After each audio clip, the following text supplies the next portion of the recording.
यो भनेको त अपराध तन्त्र हो, यो अपराधिक सुशासनयुक्त सरकार हो, यो संविधान विपरीत छ, यो सरकारको मापदण्ड विपरीत छ।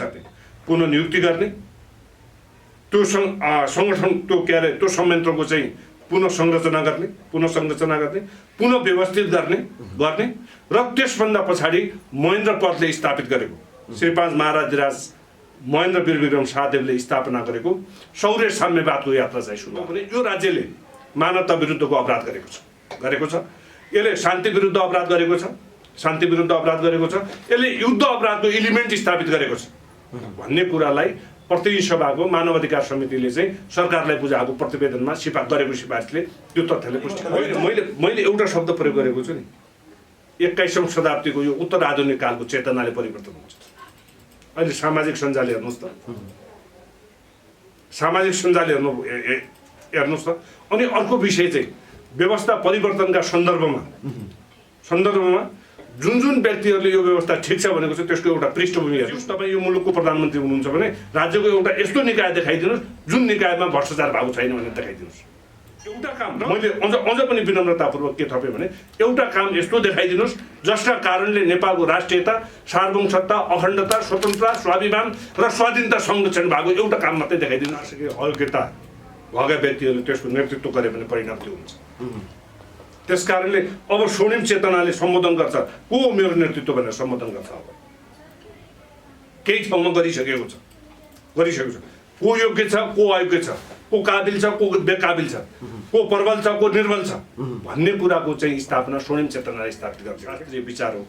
तपाईँले भनेको के हो भने भन्नुहुन्छ भने तपाईँले भनेको विषय चाहिँ के हो भने धमिलोमा पानीमा माछा मार्ने केही तत्त्वहरू हुन्छन्, जहाँ पनि हुन्छ र त्यो धमिलो पानीमा चाहिँ जुन माछा मार्ने चाहिँ के अरे त्यसलाई त्यो माछी छ, त्यो माछीलाई त्यो के अरे त्यो माछा मार्ने जुन व्यक्ति छ नि हो त्यसलाई अब जनताले चिनिसकेका छ।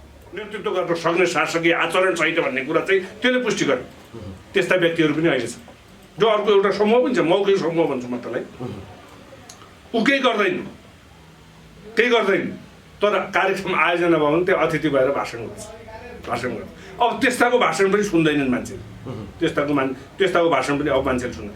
यो बिस्तारै यो प्रक्रिया, आन्दोलनको प्रक्रिया भनेको के हो भने परिवर्तनको प्रक्रिया भनेको छनौटको प्रक्रिया पनि हो। के जो छनौटको प्रक्रियामा छनौटका सबै मापदण्डहरू पुरा गर्छ त्यो नेतृत्वमा पछि चाहिँ स्थान। यो स्वर्णिम चेतना 21औं शताब्दीको के अरे एआईको पर्सपेक्टिभबाट मैले तपाईँलाई चाहिँ यो उत्तर दिने प्रयास गरिराखेको हुँ कि यसैका माध्यमबाट अब जनतामा चाहिँ एउटा नयाँ सञ्चारको प्रवाह गर्नुपर्ने आवश्यक छ। तपाईँ हामीले योभन्दा अगाडि लिएकै एउटा इन्टरभ्यूबाट के भएछ भने मलाई चाहिँ अत्यन्त दुर्गम ठाउँबाट 2टा जिल्लाबाट फोन आयो हो, त्यो अब यसरी प्रवाहीकरण गर्ने हो क्या चेतना। डाक्टर महेन्द्रजन शाहजी हुनुहुन्छ, विश्लेषक, राजनीतिविज्ञ, अनेक कुराले सम्बोधन गर्न सकिन्छ। स्वागत छ तपाईँलाई। आरामै हुनुहुन्छ? अब सडकबाटै तयारी गरौँ। शिक्षकहरू बृहत आन्दोलनमा हुनुहुन्छ। अब 17-18 दिन भइसक्दा पनि कुनै पनि टुङ्गो नलागेको अथवा सरकारले नहेरेको अवस्था देखिन्छ। अब त झन् 12 गतेसम्म त आन्दोलनमै हुनुपर्ने अवस्था देखिएको पनि छ। जस्तो कि 11 गते एमाले बृहत सभाको आयोजना गरिसकेपछि अब शिक्षकहरू 12 गतेसम्म आन्दोलन त गर्नु नै पर्ने भयो भन्ने जस्तो अभिव्यक्ति पनि सुन्न पाइन्छ। खासमा यो शिक्षकको आन्दोलनलाई तपाईँले कसरी निहाल्नु भएको छ? यसमा चाहिँ के छ भन्नुहुन्छ भने तपाईँले एउटा जुन शब्दावली प्रयोग गर्नुभयो नि सरकार भन्ने, यसले के पुष्टि गर्यो भने अब मुलुकमा सरकार छैन है भन्ने कुरा चाहिँ पुष्टि गर्यो। संविधान बमोजिमको सरकार छैन है भन्ने कुरा चाहिँ पुष्टि गरेको छ। किन गरेको छ भने भन्दाखेरि अहिले हामी जुन चरणमा छौँ, जुन युगमा छौँ, त्यो युगको सरकार भनेको के हो भने उत्तरदायी सरकार हो, जवाबदेही सरकार हो, जिम्मेवार सरकार हो र लोककल्याणकारी सरकार हो। यो संविधान बमोजिम परिभाषित गरेको सरकार चाहिँ त्यो सरकार हो होइन। ती शिक्षकहरू हो एउटा स्वाभाविक समस्या के छ भने 2028 सालमा जुन शिक्षा ऐन आयो त्यो शिक्षा ऐनलाई चाहिँ समसामयिक रूपमा चाहिँ नै के अरे संशोधन गर्नुपर्ने, परिमार्जन गर्नुपर्ने यी विषय जीवित छँदैछन्। अर्कोतर्फ चाहिँ शिक्षकका सेवा सुविधाका प्रश्नहरू पनि छन्। यी तमाम विषयलाई चाहिँ सम्बोधन गर्नुपर्छ भन्ने शिक्षकहरूको माग छ। त्यो मागप्रतिको जुन उदासीनता व्यक्त भएको छ नि यसलाई हामीले के ढङ्गबाट बुझ्नु जरुरी छ भने अब सरकारविहीन राज्यमा छौँ है हामी अभिभावकविहीन राज्यमा छौँ। के अरे हामीले जुन संविधानले निर्दिष्ट गरेको जुन सरकारको परिकल्पना छ त्यो परिकल्पनाभन्दा बाहिर छ यो अहिलेको राज्य व्यवस्था र शासन प्रणाली भन्ने कुरा चाहिँ स्थापित भएको छ। त्यस कारणले शिक्षकहरूलाई म विनम्रतापूर्वक के निवेदन गर्छु भने अब यतिमै सीमित रहनु हुँदैन। एउटा उहाँहरूले पनि के उहाँ गुरु हो, उहाँहरूलाई सल्लाह दिन सकिन्छ। त्यसमा के छ भन्नुहुन्छ भने अब तपाईँले यस सरकारले अब यो व्यवस्थाको सरकारले यो संविधान विरुद्धको सरकारले तपाईँहरूको माग सम्बोधन गर्दैन।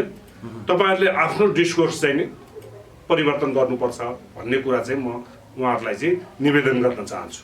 के गर्नु पर्ला डाक्टर होइन त्यो अबको विषयमा शिक्षकहरूका विषयमा यो अत्यन्त गम्भीर र जघन्य विषय हो। हेर्नुहोस् है त्यो शिक्षकहरूको अहिले राज्यले हेर्ने दृष्टिकोण जुन ठाउँमा छ त्यो हाम्रो सरकारको विषय रहेन। हाम्रो सरकारको विषय के हो भने उहाँहरू गुरु अन्धकारलाई उज्यालोतर्फ उन्मुख गराउने एउटा त्यो हैसियत प्राप्त गरेको जनशक्ति हो। त्यो जनशक्तिले जुन डिमान्ड गरिराखेको छ त्यो उहाँहरूको डिमान्ड धेरै ठुलो छैन। जुन परिवर्तन मुलुकमा परिवर्तन भयो त्यो परिवर्तन मुताबिक हामीलाई पनि परिवर्तन गराइदेऊ है, हामी पनि त्यो हैसियतमा रहन्छौँ है। अब हामी पनि समय सापेक्ष हुन पाउँछौँ। यो के अरे रूपान्तरण जुन युगले मागेको रूपान्तरण छ त्यो रूपान्तरण बमोजिमको हाम्रो हैसियत निर्धारण गरिदेऊ है भन्ने विषय हो। त्यस कारणले चाहिँ के छ भने राज्य छ भने सरकार छ भने त्यो राज्यले त्यो सरकारले के गरिदिनुपर्छ भने शिक्षकहरूलाई आजको मितिमा चाहिँ तिनीहरू छौ है भन्ने कुराको चाहिँ अनुभूत र प्रत्याभूत गरिदिनुपर्छ।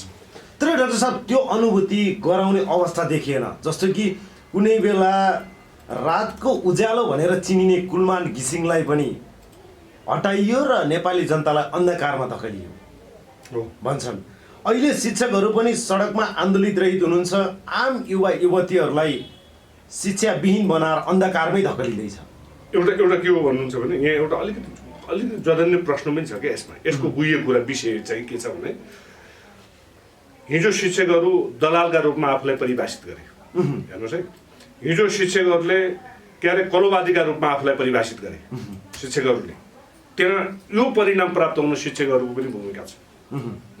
अब शिक्षकहरूमा पनि त्यो चेतनाको चाहिँ अभिवृद्धि हुन आवश्यक छ क्या।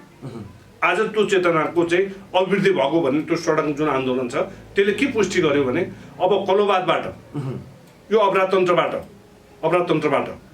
यो चाहिँ के अरे विदेशीको दलालहरूबाट यो हाम्रा विषयलाई समय सापेक्ष हामीलाई रूपान्तरण गर्दैनन् है भन्ने विषयलाई चाहिँ शिक्षकहरूले अलिकति अहिले चाहिँ चेतना आएको जस्तो देखिन्छ होइन। गर्दैन भन्ने होइन। यदि गर्नुपर्छ नगरेपछि छोड्नुपर्छ। यदि छोडेन भने हटाउँछ। यी तिनवटा कुरा तिनवटा कुरा। नम्बर 1 गर्नुपर्छ। दोस्रो कुरा गरेन भने छोड्नुपर्छ। आफै छोड्नुपर्छ। त्यो गर्न सक्ने ल्याकत छैन भने छोड्नुपर्छ। यदि छोडेन भने त्यसलाई हटाउनुपर्छ। शिक्षकहरूले अब तिनवटा काम गर्नुपर्छ। तिनवटा काम शिक्षकहरूको आन्दोलन निरन्तर भइराख्नुपर्छ किनभने उहाँहरूको माग समय सापेक्ष छ, संविधान सम्मत छ, कानुन सम्मत छ, व्यवहार सम्मत छ र अहिलेको आवश्यकता र अपरिहार्यता पनि हो। गर्नुपर्छ। उहाँहरूले आन्दोलन गरिराख्नुपर्छ र राज्यले त्यो विषयलाई सम्बोधन गर्नै पर्छ। यदि राज्यले त्यो आन्दोलन के अरे त्यो मागलाई सम्बोधन गर्न सकेन भने के अरे पदोत्थापनबाट छोड्नुपर्छ। कानुन बमोजिम मात्रै होइन राजनीतिक के अरे सरकारसँग नैतिकता पनि छ भने नैतिकता पनि हुनुपर्छ सरकारसँग नैतिकता छैन भने छोड्नुपर्छ। यदि छैन भने शिक्षकहरूले त्यो नैतिकविहीन चरित्रविहीन अवैधानिक र गैर कानुनी सरकारलाई चाहिँ सत्ताबाट हटाउनु। अलिकति आलोचित प्रश्न पनि उठेको अवस्था छ क्या अहिले। जस्तो कि शिक्षकहरूले पुरै हुन नसक्ने 101 माग बोकेर आए अथवा यो राजावादी शक्तिहरूलाई तुवाउनका लागि शिक्षकको मापदण्ड के हो भन्नुहुन्छ भने शिक्षकको मापदण्ड के हो भने शिक्षक भनेको कुनै पनि एउटा के अरे अन्धकारमा रहेको व्यक्तिलाई उज्यालोतर्फ के अरे रूपान्तरण गर्न सक्यो कि सकेन भन्ने आधारबाट मात्रै शिक्षकको मूल्याङ्कन हुन्छ। त्यो जो अयोग्य भनिएको शिक्षकले पढाएको विद्यार्थी डाक्टर हुन सक्ने, इन्जिनियर हुन सक्ने, पाइलट हुन सक्ने, अनि संसारका विश्वविद्यालयले त्यसले चाहिँ प्राप्त गरेको नम्बरलाई एक्सेप्ट गरेर पढ्न सक्ने, त्यहाँबाट त्यो जनशक्ति उत्पादन हुन सक्ने। कसैले चाहिँ के छ भने कसैले शून्यवादी दृष्टिकोणबाट परिभाषित गरेका आधारबाट हामीले त्यो विषयलाई हेर्ने होइन क्या, त्यो विषयलाई हेर्ने होइन। अहिले त्यसले हामीले केबाट हेर्नुपर्छ? परिणामबाट हेर्नुपर्छ। त्यो परिणाम त्यसले प्राप्त गरेको गरेन। मैले अघि जुन विषय भने नि, डाक्टर हुन सक्यो, वकिल हुन सक्यो, इन्जिनियर हुन सक्यो, आफूभन्दा आफू सरकै शिक्षक हुन सक्यो। विश्वका एकदम रिनाउन्स युनिभर्सिटीले सभ्य देशहरूका, विकसित देशहरूका, भव्य देशहरूका विश्वविद्यालयमा त्यसले चाहिँ प्राप्त गरेको लब्धाङ्कपत्र स्वीकार योग्य भयो भने त्यो शिक्षकले चाहिँ के हो भन्नुहुन्छ भने शिक्षकको भूमिका निर्वाह गरेको प्रमाणित भयो। अहिले तपाईँले चाहिँ जुन प्रश्न गर्नुभयो त्यो कसले भन्ने हो भने त्यो शून्यवादीले भन्ने विषय हो क्या, त्यो अन्धकारमा चाहिँ रमाएको व्यक्तिले भन्ने विषय हो त्यो विषय चाहिँ। त्यस कारणले त्यो प्रश्नको पछाडि लाग्ने होइन, हामीले प्रश्नको पछाडि परिणामको लागि चाहिँ आधार भनेर प्रश्नका पछाडि लाग्नुपर्छ। र प्रश्न चाहिँ शिक्षकहरूले राखेको 101 मार्कको विषय छैन। त्यो शिक्षक अस्थायी भइराख्ने, अस्थायी बनाइराख्ने, त्यसलाई बनाइराख्ने अनि त्यसले पढाएको विद्यार्थी कुनै आवरणमा स्थायी हुने, कुनै आवरणमा कुनै दलालीय भूमिकाले ऊ चाहिँ स्थायी हुनुपर्ने, अनि त्यो पीडादायी अवस्था होइन। त्यस कारणले शिक्षकहरूले जुन चाहिँ जे जति माग राखेका छन् ती सम्पूर्ण मागहरू जस्ताको तस्तै चाहिँ राज्यले सम्बोधन गर्नुपर्छ। यदि राज्य हो भने राज्यले शिक्षकको मात्रै होइन, सबै एज अ होल नागरिकका मागहरू सम्बोधन गर्नुपर्छ। त्यस कारणले हामीले सरकार बनेका हौँ। तर यहाँ त अब नागरिकका सम्बोधन माग गर्ने भन्दा पनि प्रतिकारमा उत्रिने अवस्था देखियो सर। होइन, यसो त्यो त सरकारी भूमिकै छैन क्या। त्यस कारणले त मैले बारम्बार भनिराखेको छु, यो भनेको त अपराधतन्त्र हो, यो अपराधिक सुशासनयुक्त सरकार हो, यो संविधान विपरीत छ, यो सरकारको मापदण्ड विपरीत छ भन्ने विषय मैले बारम्बार प्रश्न उठाएको विषय के हो भने यसले कार्यपालिकीय भूमिका निर्वाह गर्न सकेको छैन, शासकीय योग्यतामा पनि छैन यो सरकार। त्यसैले तपाईँले जुन भन्नुभयो नि एक आपसमा चाहिँ टक्रावको स्थिति सिर्जना गर्छ भने त्यो सरकारै हुन सक्दैन। त्यो त अधिराज्यवादमा हुन्छ, त्यो तानाशाही शासन प्रणालीमा हुन्छ, त्यो निरङ्कुशतामा हुन्छ। भनेपछि अशिक्षित शासकहरू भएको कारणले कुरा नबुझेको हो। शासकीय अयोग्यताका कारणले गर्दा गुरुहरूको अँध्यारोबाट उज्यालोतर्फ उन्मुख गराउने गुरुहरूको चाहिँ माग चाहिँ शासकीय योग्यताले सम्बोधन गर्नका निमित्त नबुझेको अवस्था चाहिँ हो के। तर यो सरकार छैन भनिरहँदा अबको सरकार कसरी बनाउने? होइन, सरकार त अब के हुन्छ भने यो व्यवस्थाले नै त्यो सरकार निर्माण गर्न सकेन क्या। यो सदीको चाहिँ एस्पिरेसनलाई बुझ्न सक्ने सरकार बन्न सकेन क्या, यो व्यवस्थाले बनाउन सकेन। त्यस कारणले त तपाईँ हामी चर्चा गरिराखेका छौँ कि अब त्यो 21औं शताब्दीको स्वर्णिम चेतनालाई सम्बोधन गर्ने व्यवस्था चाहिन्छ, त्योलाई गर्ने शासक चाहिन्छ।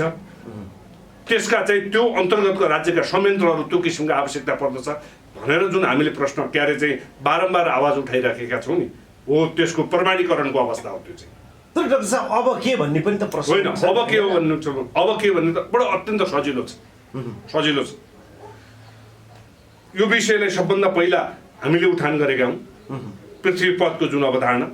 अब राष्ट्रिय एकताको अभियानमा मुलुकलाई स्थापित गर्ने, अधिराज्यमूलक शासन प्रणालीको स्थापना गर्ने, अर्थात् राष्ट्र संस्थात्मक शासन प्रणालीको स्थापना गर्ने, राष्ट्र संस्थात्मक शासन प्रणालीको स्थापना लगतै राज्यको पुनः संरचना गर्ने, पुनः नियुक्ति गर्ने, त्यो सङ्गठन त्यो संयन्त्रको चाहिँ पुनः संरचना गर्ने, पुनः व्यवस्थित गर्ने र त्यसभन्दा पछाडि महेन्द्र पदले स्थापित गरेको श्री 5 महाराजधिराज महेन्द्र वीरविक्रम शाहदेवले स्थापना गरेको शौर्य साम्यवादको यात्रा चाहिँ सुरुवात गरे।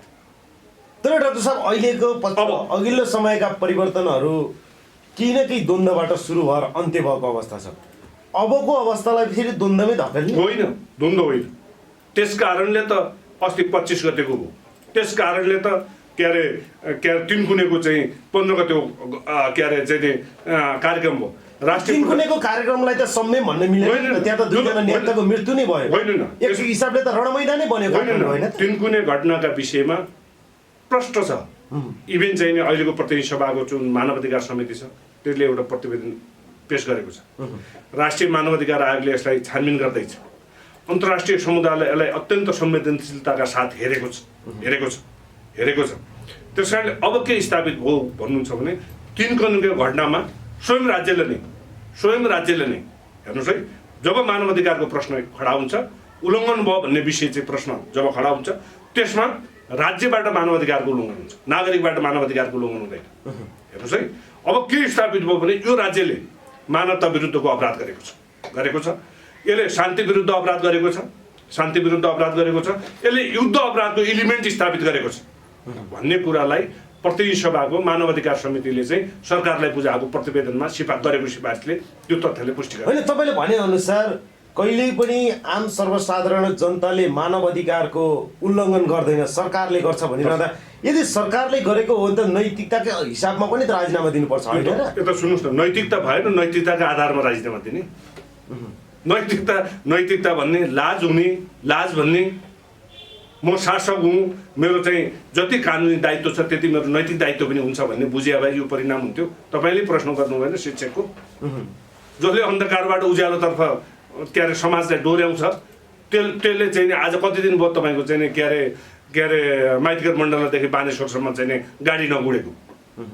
नैतिकता भएको भए, सरकार हो भन्ने लागेको भए, सरकारी भूमिका निर्वाह गरेको भए, संविधान बमोजिमको चाहिँ सरकार हुँ भन्ने सम्झेको भए, बुझेको भए, जानेको भए, अनि यो परिणाम आउँथ्यो।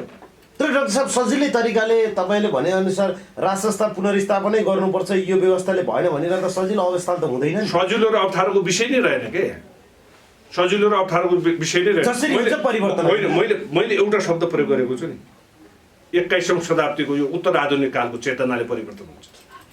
अहिले सामाजिक सञ्जाल हेर्नुहोस् त, अनि अर्को विषय चाहिँ व्यवस्था परिवर्तनका सन्दर्भमा जुन व्यक्तिहरूले यो व्यवस्था ठिक छ भनेको छ त्यसको एउटा पृष्ठभूमि हेर्नुहोस् न। तर डाक्टर साहब, सामाजिक सञ्जालको हुइयाले परिवर्तन आउँदैन होइन नि। हामीले 1999 र 1990 को चाहिँ 1 वर्षको समय हेर्नुहोस् न, समयको ऱ्यापिड रफ्तार त्यसरी अगाडि बढेको छ। आजको 20 वर्ष अगाडि र आज हेर्नुहोस् न, इतिहासमा 1990 चाहिँ मात्र एउटा त्यस्तो किसिमको चाहिँ के अरे टर्निङ पोइन्ट हो जसले 3000 वर्षको इतिहासलाई चाहिँ एक दिनले चाहिँ के अरे दिग्विजय प्राप्त गरेको दिन। आज त्यो म बारम्बार भन्ने, म त्यसको पछाडिपट्टि एउटा ठुलो एउटा चाहिँ के छ भन्नुहुन्छ भने व्याख्यात्मक प्रश्न खडा हुन्छ के, तपाईँको चाहिँ अहिले हामी आइटीबाट एआईमा रूपान्तरण भएको छ। मैले योभन्दा अगाडि पनि भनेको हुँ तपाईँका बारेमा अहिले चाहिँ मैले के अरे एआईलाई सोधेँ भने तपाईँको बारेमा पनि अहिले चाहिँ के अरे एआईले तपाईँको बारेमा पनि सामान्य परिचय भन्नु सक्ने अवस्थामा छ। त्यस कारणले अबको परिवर्तन भनेको के हो भने दोस्रो विश्वयुद्ध जस्तो लडाइँ जस्तो होइन, 46 सालको आन्दोलन जस्तो होइन, 63 सालको आन्दोलन जस्तो अब त्यो आन्दोलन त्यो कलोवादी आन्दोलन होइन। अबको आन्दोलन भनेको स्वर्णिम चेतनाको आन्दोलन हो, राष्ट्रवादी आन्दोलन। हुन्छ, म तपाईँलाई एउटा कुरा भनौँ, संसारमा आजका मितिसम्म राष्ट्रवादका नाममा गरिएका कुनै पनि आन्दोलन असफल भएको छैन।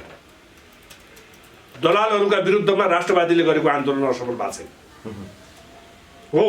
तपाईँले एउटा प्रश्न काहीँ अलिकति शङ्का गर्ने ठाउँ कहाँ देखिन्छ भन्नुहुन्छ भने जुन अहिले भइराखेको राष्ट्रवादी आन्दोलनमा केही टपरीवादीहरूको भूमिका छ, केही अयोग्यहरूको भूमिका कुनै न कुनै प्रकारले आफ्नो भूमिका स्थापित गर्न खोजेका छन्। मन मस्तिष्क र दिमागले राजावादी नभएका अवसरवादीहरू पनि कुनै ठाउँमा चाहिँ पदस्थापन भएर पत्रचार गरेको देखिन्छ। कुनै ठाउँमा होइन, प्रत्यक्ष रूपमा पनि देखिएको छ। हो, तिनले के गर्छन् भने अब त्यसमा चाहिँ त्यो शासकीय योग्यता देखिन्छ कि देखिँदैन, सरकारलाई प्रभावीकरण गर्न सक्ने क्षमता देखिन्छ कि देखिँदैन, मुलुकलाई संविधान र कानुन बुझेको व्यवस्था बुझेको व्यक्तिले हो त्यो विषयमा चाहिँ ध्यान केन्द्रित गर्नुपर्ने अवस्था चाहिँ अब अहिलेको अवस्था चाहिँ परिवर्तन मैले यसभन्दा अगाडि पनि भनेको छु, स्वाभाविक छ, अपरिहार्य छ र प्राकृतिक छ। राष्ट्र संस्थात्मक शासन प्रणाली स्थापना हुन्छ, त्यसमा कुनै पनि सन्देह छैन।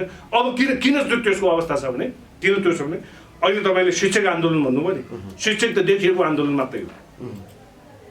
एकजना नेपाली जनता का पक्षमा एकजना नेपाली जन दलाललाई सम्बोधन गरियो होला, कलोवादीलाई सम्बोधन गरियो होला, दुराचारीलाई सम्बोधन गरियो होला, अपराधीलाई सम्बोधन गरियो होला, तर निर्दोष नेपाली जनतालाई सरकारको एउटा पनि क्रियाले र सरकारका संयन्त्रले मैले त्यस कारणले प्रधानमन्त्रीज्यूलाई के भनेको थिएँ भने प्रश्न सोधेको थिएँ एउटा के प्रश्न सोधेको थिएँ भने प्रधानमन्त्रीज्यू तपाईँ यो मुलुकको प्रधानमन्त्री हुनुहुन्छ भने राज्यको एउटा यस्तो निकाय देखाइदिनुहोस् जुन निकायमा भ्रष्टाचार भएको छैन भनेर देखाइदिनुहोस्। र एउटा काम मैले अझ पनि विनम्रतापूर्वक के थपेँ भने एउटा काम यस्तो देखाइदिनुहोस् जसका कारणले नेपालको राष्ट्रियता, सार्वभौमसत्ता, अखण्डता, स्वतन्त्रता, स्वाभिमान र स्वाधीनता संरक्षण भएको एउटा काम मात्रै देखाइदिनुहोस् न। विगत 1-2 वर्षमा होइन, विगत 30 वर्षमा नेपालीका निमित्त गरेको एउटा क्रिया पनि देखाइदिनुहोस् भनेर मैले सार्वजनिक रूपमा उहाँलाई निवेदन गरेको थिएँ। हो त्यसले परिवर्तन ल्याउने हो, परिवर्तन चाहिँ ल्याउने भयो। प्रकृति फरक हुन्छ। हामीले के बुझ्यौँ भन्नुहुन्छ भने लडाइँ भनेको त 2-4 जना मरेकै हुनुपर्छ, लडाइँ भनेको चाहिँ के अरे 2-4वटा गोली खर्च भएकै हुनुपर्छ। त्यो होइन अबको लडाइँ भनेको।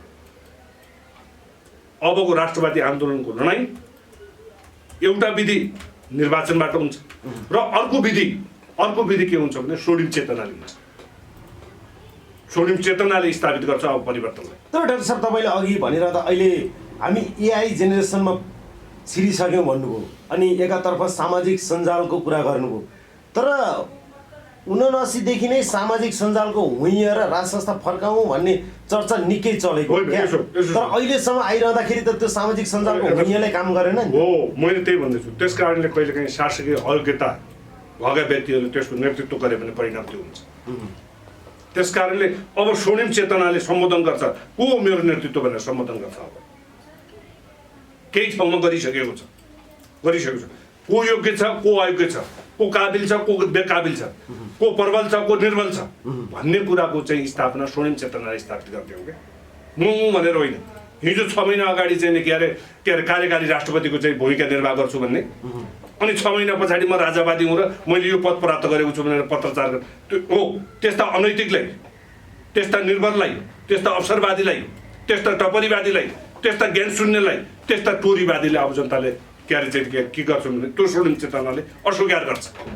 अब यो सामाजिक सञ्जालको कुरा भयो, तर सडकमा देखिएका व्यक्तित्वहरू पनि जसले कमान्डिङ गर्छ उसैको टाउकोमा टेकेर आफू कमान्डिङ बन्न खोजिरहेको अवस्थामा अब राजा फर्केलान् भन्ने त लाग्दैन। होइन, त्यो राजा फर्किने र नफर्किने भन्ने राजनीतिक शास्त्रीय दृष्टिकोण हो, राजनीतिक शास्त्रीय विचार हो।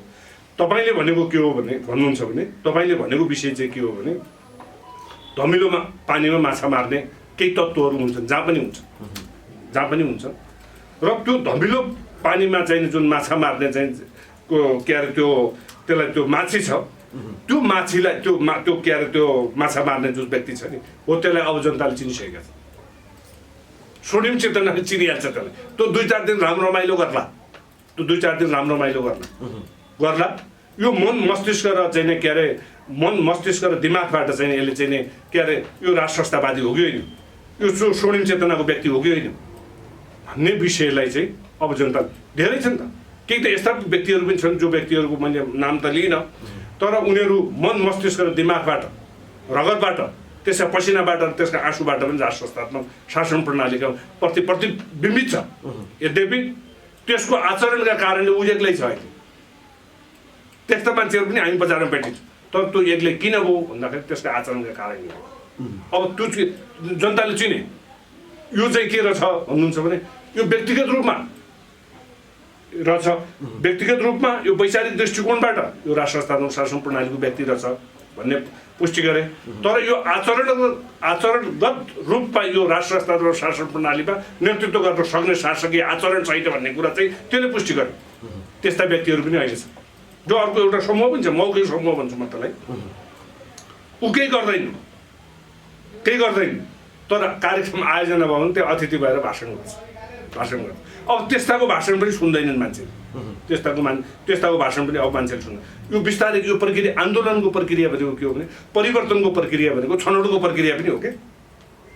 जो छनौटको प्रक्रियामा छनौटका सबै मापदण्डहरू पुरा गर्छ त्यो नेतृत्वमा पछि चाहिँ स्थापित हुन्छ। तर डाक्टर साहब अहिले निराशामा गइरहेको अवस्था देख्न सकिन्छ कि युवाहरू अथवा जसले राज संस्था स्थापना गरौँ भन्ने व्यक्तित्वहरू अहिले उहाँहरूको अनुहारमा नैराश्यता देखिरहेको छ क्या। जस्तो कि तिनकुनेको घटना भयो, बल्खुको केही आम सर्वसाधारणहरू अथवा केही जनताको आगमन भयो, त्यसदेखि फेरि कन्टिन्युटी हुन सकेन।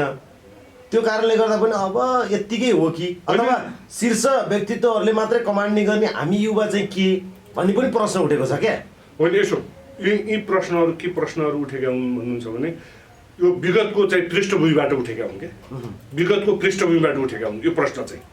अब त्यो विगतको पृष्ठभूमि नै रहेन क्या। मैले निवेदन गर्न खोजेको विषय के हो भने अब विगतको पृष्ठभूमि नै रहेन। तर आम सर्वसाधारणले त बुझ्दैन नि त्यो कुरा त हाम्रो कर्तव्य हो त त्यो बुझाउने। अहिले तपाईँले इन्टरभ्यू लिइरहनु भएको छ, मैले दिइराखेको छु, यो पनि एउटा जनचेतनाको माध्यम हो होइन। यसले पनि एउटा आफ्नो हैसियतको भूमिका निर्वाह गर्छ क्या। यसले पनि चेतनात्मक दृष्टिकोणबाट यसले पनि त्यो भूमिका निर्वाह गर्छ। त्यस कारणले त्यो तपाईँले भनिराखेको विषय चाहिँ विगतको पृष्ठभूमिका सन्दर्भमा आएको। मैले उत्तर दिइराखेको विषय चाहिँ के हो भन्नुहुन्छ भने यो स्वर्णिम चेतना 21औं शताब्दीको के अरे एआईको पर्सपेक्टिभबाट मैले तपाईँलाई चाहिँ यो उत्तर दिने प्रयास गरिराखेको हुँ कि यसैका माध्यमबाट अब जनतामा चाहिँ एउटा नयाँ संसारको प्रवाह गर्नुपर्ने आवश्यक छ। तपाईँ हामीले योभन्दा अगाडि लिएकै एउटा इन्टरभ्यूबाट के भएछ भने मलाई चाहिँ अत्यन्त दुर्गम ठाउँबाट 2टा जिल्लाबाट फोन आयो हो। त्यो अब यसरी प्रवाहीकरण गर्ने हो क्या चेतना। व्यवस्था परिवर्तनको विषय राजनीतिक शास्त्रीय विषय हो। मैले अस्ति पनि भनिसकेको छु, यो ज्योतिषीय दृष्टिकोणबाट यसलाई किटान गर्न सकिँदैन।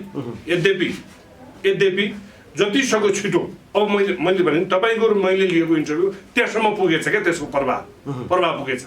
र उहाँले के भन्नुभयो मलाई भने उहाँले भनेकै शब्द मैले भने यति धेरै किसिमको ज्ञान राख्ने व्यक्ति मैले जीवनमा देखेको थिएन तर भनेर। मलाई मेरो आत्मप्रशंसा मैले गरेको होइन, मलाई आवश्यकता पनि छैन। तर मैले के भनेको हुँ भने तपाईँको र मेरो भेटघाटका कारणले एकजना कुनै व्यक्ति रूपान्तरित हुन मद्दत गरेछ क्या। परिणाम चाहिँ त्यो। त्यस कारणले अब हामीले विगतको पृष्ठभूमिबाट होइन, स्वर्णिम चेतनाको पृष्ठभूमिबाट 21औं शताब्दीको उत्तर आधुनिक कालको चेतनाबाट एआईले प्रतिबिम्बित गर्न खोजेको र के अरे रूपान्तरण गर्न खोजेको चाहिँ एस्पिरेसनबाट हामीले चाहिँ के गर्नुपर्छ भन्नुहुन्छ भने अब परिवर्तनलाई चाहिँ स्वाभाविक ढङ्गले, प्राकृतिक ढङ्गले, अपरिहार्य ढङ्गले र आवश्यकताका दृष्टिकोणले चाहिँ हेर्नुपर्छ क्या यो विषयलाई। डाक्टर साहब, फेरि पनि मैले अघिको प्रश्न दोहोऱ्याउँछु, अबको परिवर्तनको सङ्घार कसरी हुन सक्छ अथवा सडकमै हतियार? म अलिकति व्याकरण भनिदिइहालौँ। तपाईँ हामी अहिले जनता कहाँ छन् थाहा छ? प्रचण्डले जे भूमिका खेलेको छ, चिनको सी जिनपिङले त्यही भूमिका खेलेको छ कि छैन भन्ने कुरा त अहिले मान्छेले गुगलबाट हेरेर पत्ता लगाउँछ। सी जिनपिङ हिमालयन हुस्की लिएर कुनै कार्यकर्ताको घरभित्र छिरेको छ अहिलेसम्म? यहाँ त्यही विचारधारा बोकेको हुँ भन्ने मान्छे त्यहाँ गुमे। अब जनताले त्यसरी बुझ्छन् क्या। अब जनताले बुझ्ने भनेको त्यो ढङ्गले बुझ्ने हो। अब हिजो चीनमा के थियो, चीनमा त माओवाद छ, कम्युनिस्ट छ भनेर भन्छन् भने मान्छेले बुझाइदिए मान्छेले। अब चीनमा कम्युनिस्ट व्यवस्था रहेछ त? त्यहाँको अर्थतन्त्रले चाहिँ कम्युनिस्ट शासन व्यवस्था अथवा समाजवादी अवधारणा, समाजवादी शासन प्रणालीको चाहिँ नै अर्थव्यवस्था छ त चीनमा भनेर प्रश्न गर्छ मान्छेले। अब त्यो तपाईँको र हाम्रो छलफलबाट त्यो होइन भन्ने कुरा स्थापित गर्नुपर्छ। किन होइन भन्दाखेरि यसका इन्ग्रिडियन्टले त्यो कुरा स्थापित गर्छै गर्दैन। चीनमा भएको माओवाद 1970 सकिएको थियो। जुन दिन देङ साओपिङको जन्म भयो त्यही दिन चीनले अवलम्बन गरेको, अख्तियार गरेको चाहिँ नि आर्थिक अर्थतन्त्रको जुन व्यवस्था छ त्यो पुँजीवादी व्यवस्थाको एउटा हिस्सा हो। त्यसलाई ब्युरोक्रेटिक इकोनोमी पनि भन्छ।